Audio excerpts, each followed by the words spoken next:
கைய கொடு. ஐயோ, எப்பேற்பட்ட கற்பனை, என்ன ஒரு அழகு. வணக்கம் கைஸ், இது நம்ம அழகான ஊர் திருவிழாவோட நாள் 2.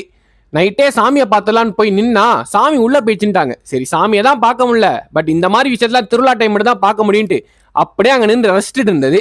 எவ்வளவு நேரம் தான் ரசிச்சுட்டே இருக்க, நம்மளும் களத்துல குதிப்போன்ட்டு நேரம் ஆடுறதுக்கு போயாச்சு. But bro stole the spot. அந்த மாதிரி ஐயா ஒரு ஆட்டத்தை போட்டு அமர்க்கலப்படுத்திட்டாரு. சரி, நைட்டு தான் சாமியை பார்க்க முடியல, காலையாச்சும் சாமியை பார்த்தலான்னு பார்த்தா காலையில சாமி உள்ள போயிடுச்சுட்டாங்க. என்னடா இது அப்படின்ட்டு எப்படியாச்சும் நீ சாமியை பார்த்துட்டு தான் போறோம், அதுக்கு தான் ஊர்ல இருந்தே வந்திருக்குன்ட்டு ஒரு நல்ல இடமா பார்த்து செட்டிங்கா போட்டாச்சு. பட் அங்க நிக்கிற கேப்ல சரியான வழி, அதனால பசங்க ஃபுல்லா இப்படி குத்த வச்சுட்டு உட்காந்துட்டாங்க. கடைசியாக இறுதியாக இந்த கதையோட ஹீரோ அப்படியே என்ட்ரியை போட்டாரு.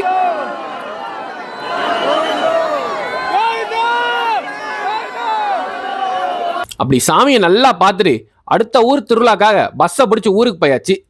இந்த மாதிரி தான் சின்ன வயசுல நானும் பொம்மை கடைக்கிட்ட நின்று எங்கள் வீட்டில் கேட்டுட்டு இருப்பேன்.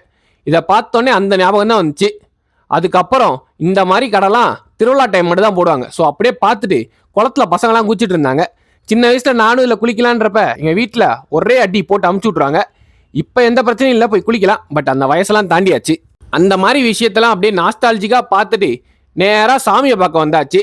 சாமியை கும்பிட்டு முடிச்ச அப்புறம் இன்னைக்கான ஹீரோயின் நம்ம அக்கா தான். ஸோ கான்சன்ட்ரேஷனை கொஞ்சம் அந்த சைடு அப்படியே திருப்பியாச்சு. திருவிழால இது இல்லாம எப்படி அப்படின்ட்டு பொங்கலை மாவளைக்கே சாப்பிட்டு இந்த சைடு கொஞ்சம் திரும்பி பார்த்தா இங்க பாருங்க ரவுடிங்க செதறுதுங்க இதெல்லாம். அப்படி நம்ம தம்பிக்காரனை கொஞ்சம் கிளிப்பிங்ஸ் போட்டு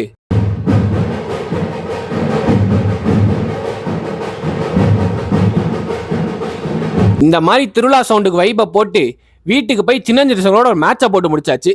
அப்புறம் நைட் அன்னை கோயிலுக்கு போய் பார்த்தா இந்த மாதிரி லைட்டெல்லாம் போட்டு ஒரு மாதிரி பிரகாசமாக இருந்துச்சு. அதை பார்த்து ரசிச்சுட்டு குடு குடுன்னு ஓடி ராட்டின செக்ஷனுக்கு போயாச்சு. போயிட்டு ராட்டினம் ஏறணும் தான் நினச்சிருப்பீங்க, ஆனால் அப்படிலாம் இல்லை, பார்க்க மட்டும் தான் போனது. அப்புறம் அண்ணன் ஃபோனை பேசிட்டு ஒரு பெரிய பஞ்சு மிட்டாயா போட்டு கொடுத்தாரு. அதை பார்த்துனே தலைவனுக்கு சரியான குஷி. பட் அதில் பாதி நானே பிடிங்கி சாப்பிட்டேன்.